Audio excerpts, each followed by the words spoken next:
દરેક સ્ટુડન્ટ વિદ્યાર્થી મિત્રોનું યુનિક એકેડમીમાં હાર્દિક સ્વાગત છે. ફરીવાર આજે આપણી લોજિકલ રીઝનિંગ પાછલા વર્ષમાં પૂછાયેલા પ્રશ્નો, બરાબર. હવે આપણે જોઈશું ક્વેશ્ચન. આપણે ઘણા બધા લોજિકલ રીઝનિંગના વિડીયો બનાવી રહ્યા છે અને પાછલા વર્ષમાં પૂછાયેલા પ્રશ્નો, બરાબર. કેમ કે બધા સ્ટુડન્ટ વિદ્યાર્થી મિત્રોને પણ ખબર છે કે આપણો આવનારી ઘણી બધી ગવર્મેન્ટ એક્ઝામમાં રિઝનિંગનો વેટેજ વધી રહ્યો છે, બરાબર. તો આપણે એ પ્રમાણે જ આપણે પ્રેક્ટિસ પણ કરવાની છે, બરાબર. આપણે કઈ રીતે શોર્ટ મેથડ પ્રેક્ટિસ બહુ ઇમ્પોર્ટન્ટ છે રિઝનિંગ માટે, બરાબર. તમને આઈડિયા આવે કે કઈ ટ્રીક પ્રમાણે આપણે એક્ઝામમાં આપણે એને ગણી શકીએ છીએ. તો હવે આપણે સ્ટાર્ટ કરીએ ક્વેશ્ચન પ્રમાણે. ફર્સ્ટ ક્વેશ્ચન જોઈએ. જો 2 = 5, 4 = 8 અને 6 = 39 તો 10 = કેટલા, બરાબર. હવે આપણે અહીં શું શોધવાનું છે? આપણને 2 = પણ 5 આપ્યું છે, 4 = 18, 6 = 39 અને 10 = કેટલા. તો સૌથી પહેલાં આપણે શું કરશું? 2 મૂક્યું, 2 નો વર્ગ 4, 2 દુ 4 થાય, એમાં 1 પ્લસ કરશો તો કેટલા આવી જશે? 5 આવી જશે, બરાબર. એવી જ રીતે 4 જુઓ, 4 નો વર્ગ 4 ચોક 16, 16માં 2 ઉમેરશો તો કેટલા થઈ જશે? 18. કેટલા થઈ જશે? 18, બરાબર. ત્યાર પછી 6, તો 6 નો વર્ગ 6 6 36, 36માં 3 ઉમેરશો તો 39, બરાબર. ત્યાર પછી 10, તો એનો પણ આપણે વર્ગ કરશું. 10 નો વર્ગ કેટલો થાય? 100 થાય. 100માં 4 ઉમેરશો તો 104. હવે અહીં જુઓ, આગલી જેટલી રકમ છે દરેક રકમનો વર્ગ અને એમાં ક્રમ વાઇઝ 1 2 3 4 ઉમેરતા જઈએ છે તો આપણો આન્સર કેટલો મળે છે? 104. ફરીવાર આપણે જોઈએ શું આપણને કીધું છે. અહીં 2 = 5 આપી દીધો છે, 4 = 18, 6 = 39, 10 = આપણને ખબર નથી. તો સૌથી પહેલાં 2 નો વર્ગ 4, 4માં 1 ઉમેરે તો 5, 4 નો વર્ગ 16, 16માં 2 ઉમેરે તો 18. જો અહીં બધાનો વર્ગ છે, ચેન્જ તો શું થાય છે પાછળ ક્રમ વાઇઝ જુઓ, 1 પછી 2 ઉમેરવામાં આવે છે, 3 પછી 4 ઉમેરવામાં આવે છે. એવી રીતે આગળ શું ઉમેરવામાં આવતું? આગળ જો સંખ્યા હોત તો 5 ઉમેરવામાં આવે. તો 4 નો વર્ગ 16, 16માં 2 ઉમેરશો તો 18, 6 નો વર્ગ 36, 36માં 3 ઉમેરશો તો 39. એવી જ રીતે 10, તો 10 નો વર્ગ 100, 100માં 3 પછી શું આવ્યું? 4, તો 4 ઉમેરશો તો 104 આપણો જવાબ આવી ગયો. આ પાછલા વર્ષના જેટલા પણ ક્લાસ 1, ક્લાસ 2 અને ક્લાસ 3, બરાબર, રિઝનિંગના જે ક્વેશ્ચનો પૂછાયા છે મેં તમને એ જ ક્વેશ્ચન સોલ્વ કરાવું છું, બરાબર. જેથી કરીને તમને મેથડ શોર્ટ ટ્રીક રિઝનિંગ માટે તમને આઈડિયા આવે અને તમે સોલ્વ કરી શકો જાતે પણ, બરાબર. હવે આપણે બીજો ક્વેશ્ચન લઈએ. આવા ક્વેશ્ચન ઘણા બધા રિઝનિંગના પૂછાય છે, બરાબર. ક્લાસ 3ની મોસ્ટલી દરેક એક્ઝામમાં હોય જ છે આવા ક્વેશ્ચન. તો આપણી ટ્રીક જો આવી રીતે પ્રેક્ટિસ કરી હશે ને તો એ ટાઈમે તમને એક્ઝામમાં મેળ પડશે. ચલો, 2 5 9 19 37. હવે આગળ કઈ સંખ્યા આવે આપણને ખબર નથી, બરાબર. તો આપણે શું કરશું? ચલો, 2 દુ 4, 4માં 1 ઉમેરશો તો 5 થાય. એવી જ રીતે 5 દુ 10, 10માંથી 1 માઇનસ કરશો તો કેટલા આવશે?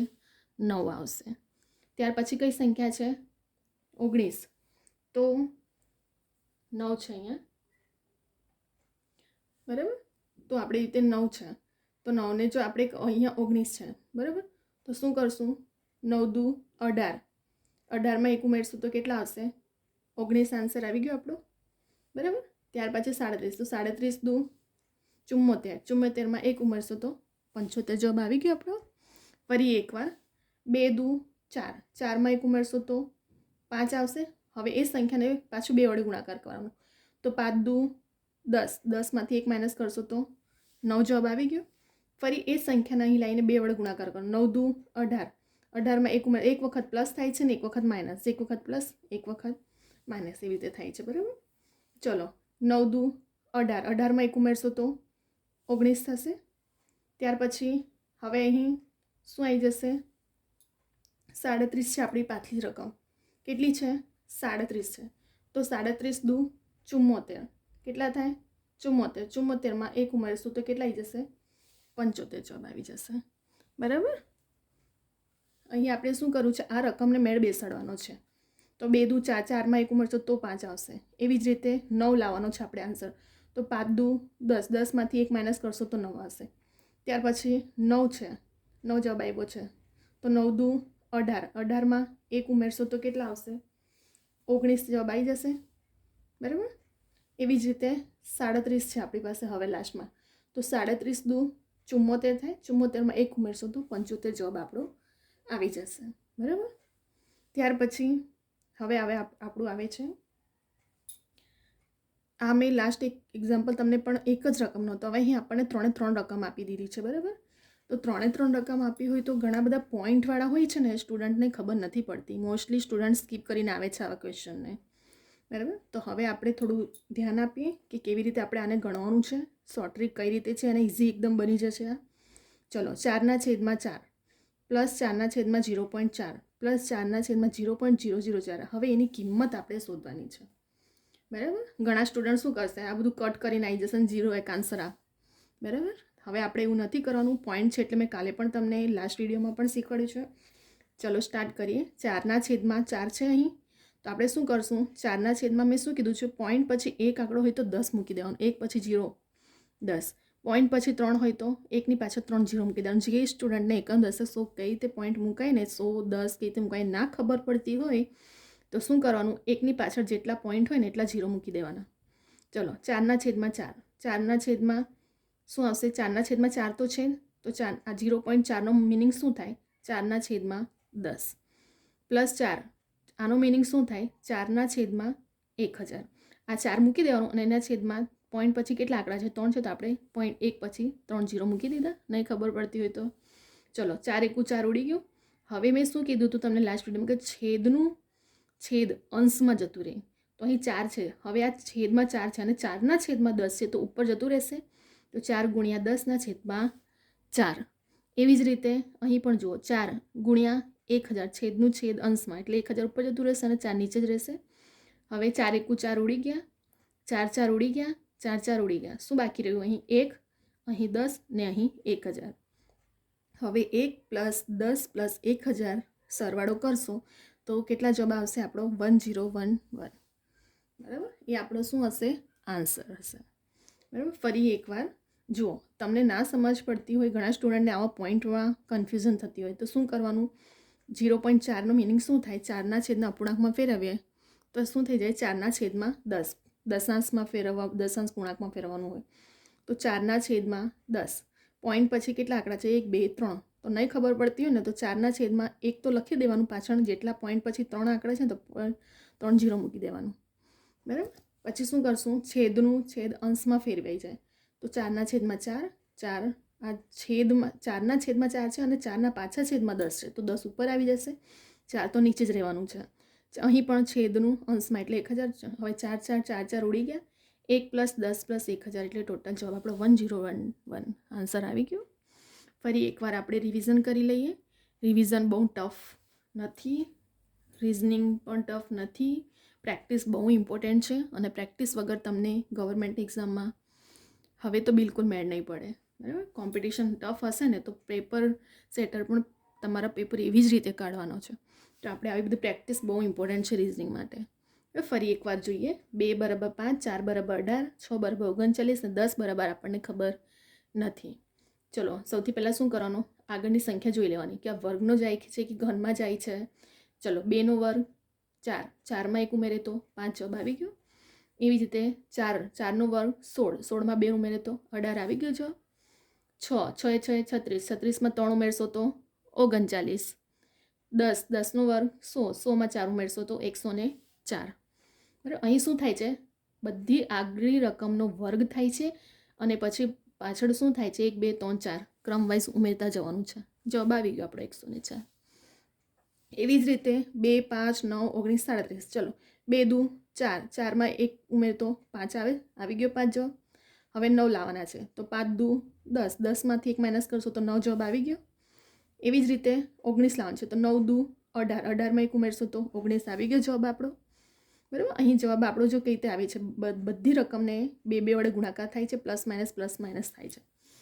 હવે અહીં 19 રહ્યું આપણી પાસે. બરાબર.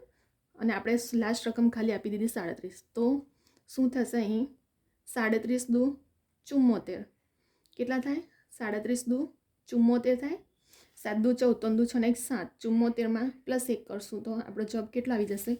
75. બરાબર, કેટલો આવશે આપણો જવાબ? 75 આવી ગયો. બરાબર.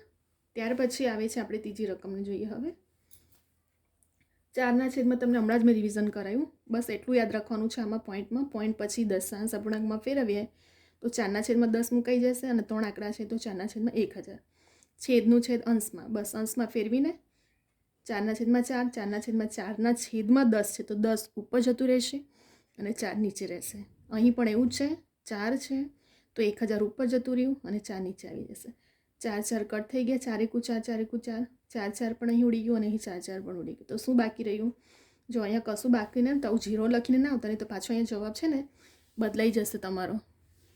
4 એકુ 4 ઉડી જશે એટલે 1 રહેશે, 10 ને 1000, 1 + 10 + 1000 કેટલા થઈ જશે તમારા ટોટલ? 1011. બરાબર, આપણો શું આવ્યો? આન્સર આવ્યો. બરાબર. તો આ ક્યારેય તમને ઇઝી લાગશે જ્યારે પ્રેક્ટિસ હશે ને તો તમને આવી ટ્રીક યાદ આવશે કે વર્ક કરીને પ્લસ માઇનસ આવી રીતે તમે જાતે એક્ઝામમાં મેળ બેસાડી શકો છો રિઝનિંગમાં. અધરવાઇઝ તમને મેળ આવી રીતે બેસાડતા જ નહીં આવડશે. બરાબર. ફટાફટ વર્ક ન કરવું હોય, પ્લસ માઇનસમાં જાય છે, પ્લસનો ક્રમ જાય છે, એ બધું તમને યાદ રહેવું જોઈએ. પ્રેક્ટિસ કર્યું હશે તો યાદ હશે.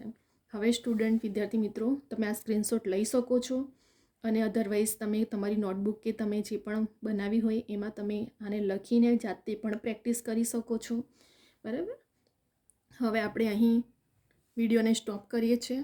જો વિદ્યાર્થી મિત્રો તમને આ વિડીયો ગમે તો લાઈક, શેર, સબસ્ક્રાઈબ કરો અને બીજા બધા વિદ્યાર્થી મિત્રોને પણ શેર કરો, જેથી કરીને દરેક સ્ટુડન્ટ સુધી આ વિડીયો પહોંચે. બરાબર. એટલું બધું ઇઝી નથી જેટલું બધા સમજી રહ્યા છે રિઝનિંગને. બરાબર. પ્રેક્ટિસ બહુ ઇમ્પોર્ટન્ટ છે અને મેં પાછલા વર્ષમાં ક્વેશ્ચન એટલા માટે કરાવી રહી છું સોલ્વ કે જેથી કરીને તમને આઈડિયા આવે કે પાછલા વર્ષના જે ક્લાસ 1, ક્લાસ 2, ક્લાસ 3માં રિઝનિંગના કેવા ટાઈપના ક્વેશ્ચનો પૂછાય છે. તો તમને પ્રેક્ટિસ કરતાં ફાવે કે કઈ ટ્રીક પ્રમાણે અને કયા મેથડ પ્રમાણે આપણે ગણી શકીએ છીએ અને આવનાર એક્ઝામમાં પણ આપણને ઇઝી પડે. બરાબર. અહીં આપણે વિડીયોને સ્ટોપ કરીએ છીએ. હવે આપણે નેક્સ્ટ વિડીયો ઘણા બધા એવા રિઝનિંગના, મેથ્સના અને ઘણા બધા બીજા સબ્જેક્ટના પણ લાવશું. બરાબર. જો ગમે તમને તો વિડીયોને લાઇક કરો અને ઘણા બધા સ્ટુડન્ટને પણ આ શેર કરો. બરાબર. જેથી કરીને દરેક સ્ટુડન્ટ સુધી આ વિડીયોને પહોંચે. અહીં આપણે વિડીયોને સ્ટોપ કરીએ છીએ.